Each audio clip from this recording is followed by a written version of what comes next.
Bonjour à tous, Myriam Gedjati, chef de file de la 13e circonscription et conseillère municipale de Port-Saint-Louis-du-Rhône. Aujourd'hui, nous sommes à Bariol et je laisse la parole à Christophe. Bonjour à tous et à toutes. J'en profite, là, première vidéo de l'année. Je vous souhaite à tous une excellente année, même si on sait qu'il va falloir lutter un maximum pour qu'elle soit vraiment excellente. Voilà, ici en direct de Bariol. On est ici aujourd'hui en la présence de notre député Sébastien Delogu, en réaction au courrier qu'ont reçu les habitants et les locataires d'Habitat 13. Un courrier qui a été envoyé le 15 décembre. Alors évidemment sur Arles, on a eu la grève des postiers, donc tout le monde l'a reçu le 20-22, qui annonçait aux habitants de nos quartiers que le loyer allait augmenter. Une augmentation de 3,6%. Qui vient lieu après apparemment 8 années d'abstinence d'augmentation des loyers. Mais je pense que le moment est très très mal choisi. Je veux dire, l'inflation n'a jamais été aussi haute. La misère est plus que grandissante et ces braves gens ont profité de ce moment pour faire cette augmentation qui est vraiment horrible, dans un courrier qui est autant infect. Enfin, je vous en parlerai. Donc, on est ici pour interpeller les gens, pour les faire parler, demander leur réaction et justement leur porter ce sujet par l'intermédiaire de notre député, auquel je donne la parole de suite. Merci bien. Sébastien ? Moi, je savais pas que je devais parler, mais c'est pas grave. Je vous en prie, faites donc. Non, mais salut tout le monde. Effectivement, donc député des Bouches-du-Rhône, donc on se déplace un peu de partout dans les Bouches-du-Rhône. On est venu ici donc à Bariol, donc à Arles. Donc du coup, on va laisser la parole aux habitants. À tout de suite.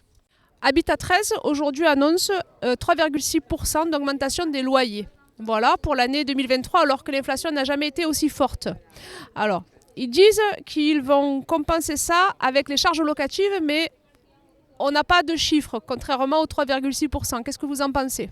Eh bien, je trouve que pour un quartier comme ça, c'est une augmentation qui est importante puisque plein de choses augmentent et on en est à compter sur 10 euros, 20 euros dans les budgets des familles, quoi. Leur augmentation, je ne la comprends pas, d'autant plus que le chauffage augmente, l'électricité augmente. Ces HLM sont là depuis des années. Je pense qu'ils ont amorti assez largement leur facturation. Parce que même s'ils augmentent, on ne voit pas, les façades ne sont pas refaites. Vous rentrez dans des entrées où il n'y a pas de lumière, il n'y a pas de système. On peut très bien mettre sur les toits des systèmes solaires et puis avec ça compenser cette augmentation d'électricité, cette augmentation d'énergie. Au lieu de toujours être là, allez, il faut payer les charges pour ceci, les charges pour cela, on augmente pour soi-disant, entre guillemets, nettoyer les halls d'entrée pendant 2 mois. Mon papa habite aux Aliscamps, les halls d'entrée n'ont pas été faits. C'est 13 habitats. Alors je veux bien qu'il y ait des soucis d'énergie, ceci, cela. Bon, j'ai quand même été à l'école, 1 plus 1 ça fait 2. Quand je vois que la France achète 7%, ce que j'ai lu dans un article, je n'ai pas été voir, 7% à l'étranger, tout ce qui est énergie, je ne comprends pas où est l'augmentation. Les boulangers souffrent, les commerçants souffrent. C'est quand même la base de la France. On est en train de détruire la France. Bon, le reportage était sur 13 habitats, mais j'en profite quand même pour dire que la France, elle est en train de partir droit dans le mur. On ne s'occupe pas des jeunes, mais les jeunes, c'est quoi ? C'est l'avenir de la France. On laisse les quartiers à l'abandon. Pourquoi on laisse les quartiers à l'abandon ? Les quartiers, c'est l'avenir de la France. L'éducation, il n'y a plus d'éducation. Moi, personnellement, mes enfants, je les ai inscrits dans des écoles privées. Parce que vous allez dans les écoles de quartier, il n'y a plus rien. Il n'y a plus de structure, il n'y a plus de médecins scolaires, il n'y a plus d'infirmières, il n'y a plus d'orthophonistes, il n'y a plus rien. Il n'y a plus rien. Et je pourrais en dire et des tonnes et des tonnes. Bon, j'ai un peu dévié, je suis désolée. Je trouve que c'est des enfoirés parce que déjà, avant de faire une inflation dans les loyers, il faudrait déjà qu'ils réparent leurs appartements qui est complètement insalubre. Tous leurs appartements sont insalubres.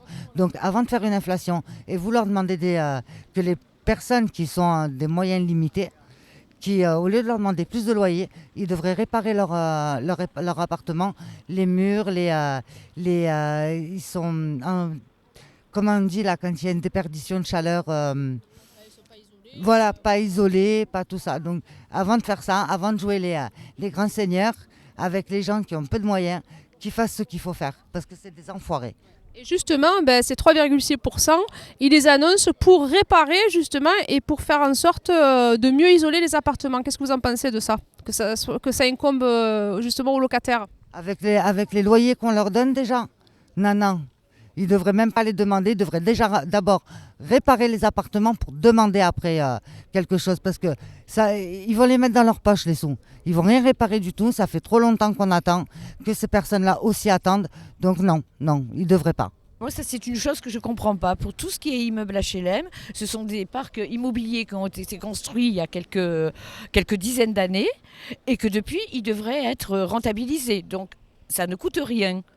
Sauf de l'entretien, le chauffage, des choses comme ça. Il devrait y avoir des bénéfices conséquents et qui devraient être réinvestis.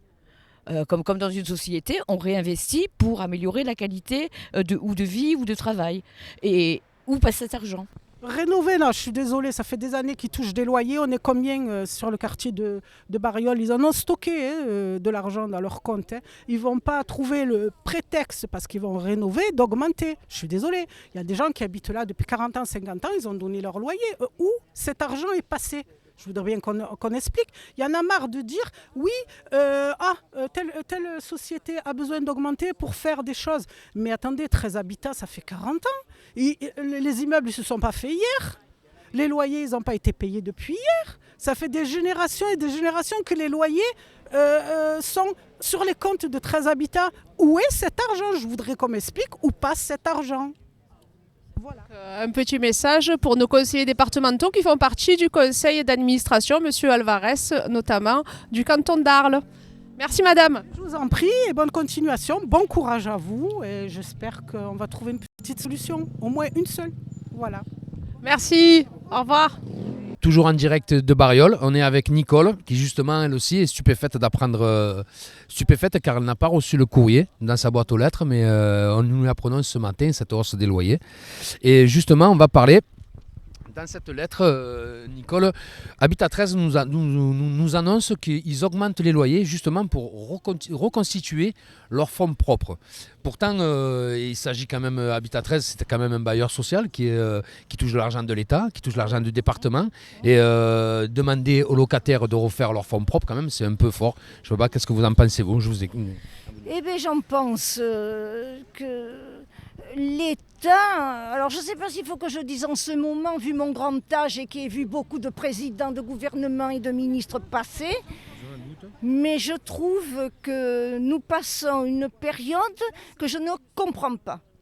Alors, je ne sais pas si je peux en parler.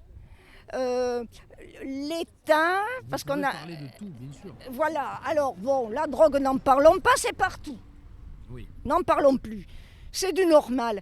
Mais l'état de nos trottoirs, l'état de nos rues, il y a une dalle juste à côté. Vous faites 10 pas, vous y tombez dessus. Il y a ça entre le sol et la dalle qui se soulève. Vous voyez, si mon pied droit ou gauche bute dedans, je ne peux pas me relever. Je n'ai qu'un pied.